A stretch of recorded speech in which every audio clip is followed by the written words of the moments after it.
This is Terrence Tuck with MTAC Roofing Systems doing a roof inspection for Teresa. Teresa, the first thing I'm looking for is basically the overall condition of the roof. We'll be addressing the problem that I looked at in the attic, but while I was up here, I found additional problems that I definitely wanted to make sure that you're aware of.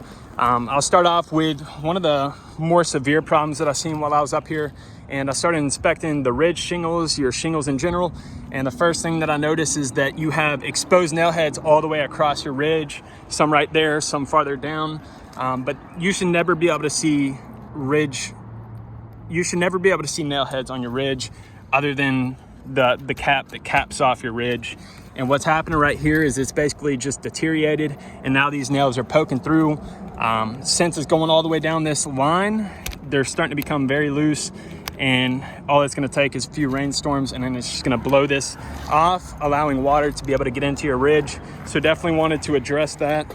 Another thing I've seen is your HVAC units, your vent up here, your pipe jack is rusted. Now it could be reserved, although it would just need to be painted. But another thing that I've seen about this is this should have been overlaid instead of underlaid. So what they did right here is they sealed this up. Reason why is because they knew that water was going to get underneath this side right here. What I would have done is I would have simply put these two shingles right here over, and I would have cut them around so that there's proper flashing, proper water flow down this unit right here, so that you won't have water going up underneath the side. And in theory, you'll never have to seal this if it's done right. Another thing I've seen is your pipe jacks. Right here, I'm not going to touch it because it will break. It will start chipping, but you can see how dry rot that is. This thing looks like it's about 15 to 20 years old. Not only that, but you do have exposed nail heads. They did the same thing right here. They should have overlaid this shingle. Rule of thumb is you should at least have 3 inches or less. You never want more than 3 inches of exposure of this pipe boot, because now water can run to this nail, can run to this nail, this nail, and this nail. And I would have probably nailed this nail farther in so water can't get to that nail. But I would suggest putting a UV collar around this if we are gonna do maintenance to the roof, just to cover up this, because once you have this cracked right here, what happens is water just runs down the pipe. You got another pipe boot on the other side that's doing the same thing. The other HVAC units are doing the same thing as well. On all the ridges, I've seen exposed nail heads, so definitely wanted to make you aware of that. I've seen a couple damaged shingles, not a whole lot of wind damage up here. This seems to be flashed properly. I can't see up under there, but if it wasn't flashed properly, you would probably be seeing leaks. Let's see here.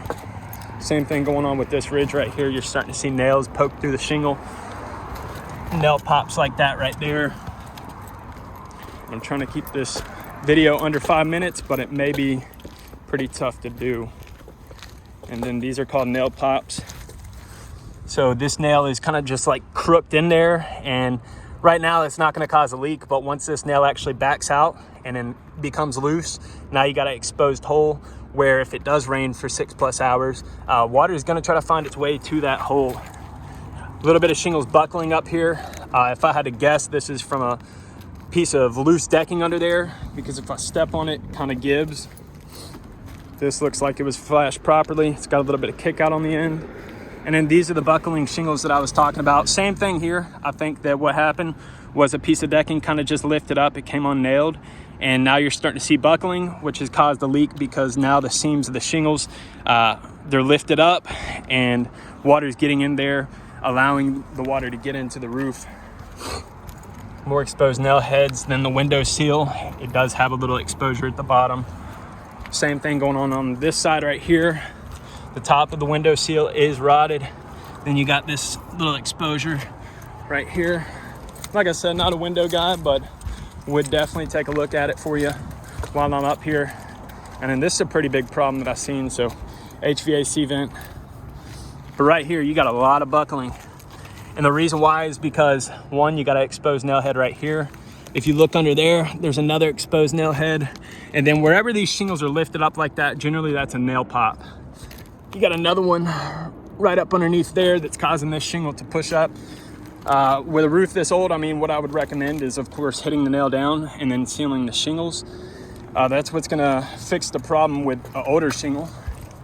And then another nail pop. Probably got several more that I didn't go over in the video, but I did mark them up. Got a nail pop right here on the hip shingle. Teresa, I've went over pretty much everything that I've seen on the roof. I'll get down, I'll shoot you over this video, and we'll go from there.